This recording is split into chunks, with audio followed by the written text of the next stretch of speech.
2 days back ఒక mother 2 years పాపని తీసుకొనొచ్చింది. Sir మా పాప బరువు పెరగట్లేదు. అసలు అన్నం తినట్లేదు. చాలా వీక్‌గా ఉంటుంది సార్ అని తీసుకొచ్చింది. హ్మ్.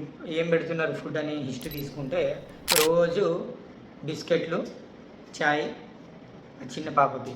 మళ్ళీ పాలు, బ్రెడ్డు రోజు ఈ పాపకి ఇచ్చే బ్రేక్‌ఫాస్ట్ ఇది. మళ్ళీ ఎప్పుడైనా ఏడిస్తే ఏం అన్నం తినట్లేదని చెప్పేసి అప్పుడు కూడా బిస్కెట్‌లు ఇస్తారంట. సో పేరెంట్స్ కామన్ చేసే మిస్టేక్ ఏంటంటే బ్రేక్‌ఫాస్ట్ టైంలో ఈ బిస్కెట్‌లు, చాయ్, ఓన్లీ బ్రెడ్ ఇవే ఇస్తుంటారు. ఈ బిస్కెట్స్ ఎట్లా తయారు చేస్తారో ఒకసారి చూడండి. అంత ఇంతింత షుగర్స్ ఉంటాయి. పామ్ ఆయిల్, మైదా పిండి. ఈ షుగర్స్‌కి అడిక్ట్ అయిపోతారు పిల్లలు. అవే కావాలని అనుకుంటారు. మామూలు ఫుడ్ మన ఇంట్లో చేసే ఫుడ్ అస్సలు తినరు.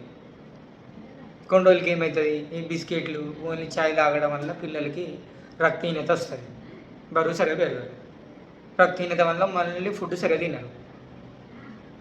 ఈ బిస్కెట్‌లో ఈ గుడ్డే బిస్కెట్‌లో గుడ్డే ఉండదు. అంతా బ్యాడే ఉంటది. మామ్స్ మ్యాజిక్‌లో మ్యాజిక్ ఏమి ఉండదు. అంతా ఉట్టిదే. సో, మీరు పిల్లలకి బ్రేక్‌ఫాస్ట్ టైంలో ఈ బిస్కెట్స్, బ్రెడ్స్ అస్సలు ఇయ్యకండి. అస్సలు మా హెల్త్‌కి మంచిది కాదు. అంతా palm oil, sugars, preservatives, chemicals, మైదా పిండితో చేస్తారు ఇది. హెల్త్‌కి చాలా డేంజర్. అస్సలు అవాయిడ్ చేయండి పిల్లలకి ఇది. అస్సలు పెట్టకండి. మన ఇంట్లో చేసుకునే ఫుడ్ మంచిగా పెట్టండి. హెల్తీగా ఉంటారు. పెసరట్టో, ఉప్మానో, ఇడ్లీయో, ఎగ్స్ ఇవి పెట్టండి. హెల్తీగా ఉంటారు. బిస్కెట్‌లు, బ్రెడ్ ఇవి పెట్టి వాళ్ళ హెల్త్ ఖరాబ్ చేయకండి. Thank you.